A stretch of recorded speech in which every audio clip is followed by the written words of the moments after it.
season kicking off in Oneida County, places like this are already starting to see more rentals, and a lot of them are including big groups of families. Now behind us, you can actually see there's a hazmat unit that's open right now, so people are still using the supplies from the hazmat. While it is contained, that does not mean that fire crews aren't still hard at work. Right here we have the boom connected to a ring with droppers on the end. Now these droppers are what puts the electrical current in the water and stuns the fish.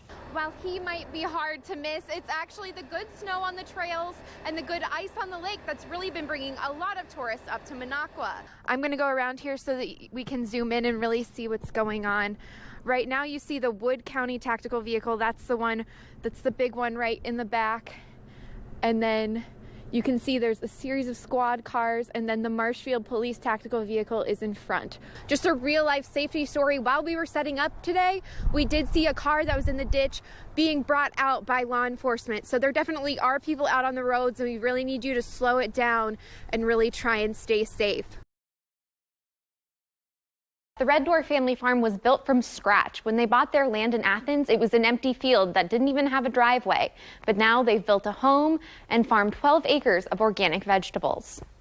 At the end of each day, Tenzin and Stacy Botsford and their 2 daughters walk the short distance from their greenhouse full of kale to the home they built in Athens. We were living in the RV the first year of farming. It's land they bought 4 years ago with the hopes of building a farm. Because they didn't grow up on one themselves, the Botsford learned as much as they could from other farmers. In Oregon, I did an apprenticeship with a vegetable farmer, and then we followed that by doing a similar thing on an animal farm. Today, their farm continues to grow, and as more questions pop up, they rely on relationships they've fostered and a more modern source. The internet, YouTube, has been huge. I don't know how anyone would be a first-generation farmer without the internet and YouTube, to be fully honest. For Tenzin and Stacy, the farm gave them a way to put down roots and do something meaningful in the community they grew up in. Being in a place where we're looking 10 and 20 and occasionally 50 years down the road in terms of planning for certain things. According to the National Young Farmers Coalition, starting a farm on the small scale is a growing trend, and the Botsfords are glad they did it. It's the kind of farm that we're on right here, which is we're growing 12 acres of vegetables, direct marketing on a small scale. That means they're regulars at community farmers markets and work with community-supported agriculture programs. What's that? Kale. In hopes that their daughters, who have grown up with the farm, will be the second generation to run the Red Door family farm. They certainly do love the farm life. Yeah. So I hope it stays that way. The Botsfords say their farm has been worth all the work they've put into it, and they love how the local farming community has embraced them throughout the process. Jeff, Heather, these tests can take anywhere from 90 minutes to 6 hours to administer. And due to the sensitive nature, nurses who work with sexual assault victims get training about the legal process, special testing tools, and the evidence collecting process, so the victim has the option to press charges. These are the kinds of situations that sexual assault examination nurses like Lynn Senfelds work with on a regular basis. It was very traumatizing assault where the survivor was held captive all night long. That case took 4 years to resolve.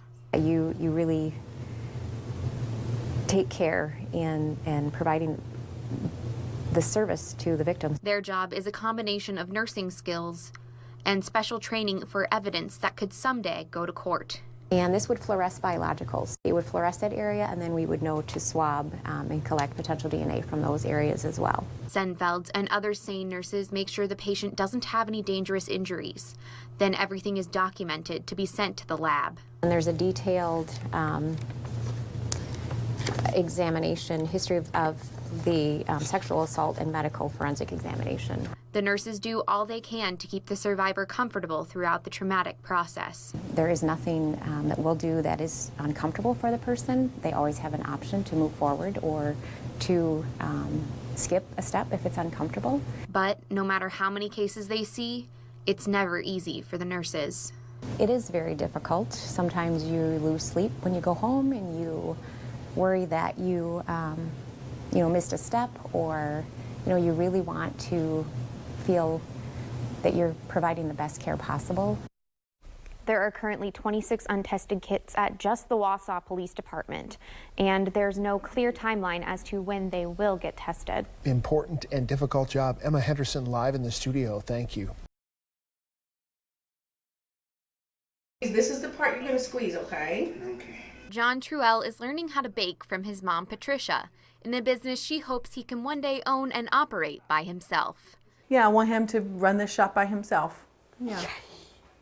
Come up with his own flavors, his own combinations. John wants to learn so he can be the boss. John, do you want to be the boss someday? Yes, I'm boss. Right now, John especially loves interacting with the customers at the cash register, opening doors, and helping them pick out flavors, peanut butter being his personal favorite. His second week working the register, he learned on his own that a dozen was 12. And I was like, that's the purpose of this shop, is to teach him those little basic things. It's been a learning experience for both Patricia and John. Thank you very much. Everyone has abilities, and you just got to provide them with the opportunity and the tools to show off their abilities. Very good, John. And for John, sometimes it means working on chores that aren't so fun. But it's all a part of working on important life skills. There you go. Thank you. And helping make other people's days just a little bit sweeter. In Marshfield, Emma Henderson, News Channel 7.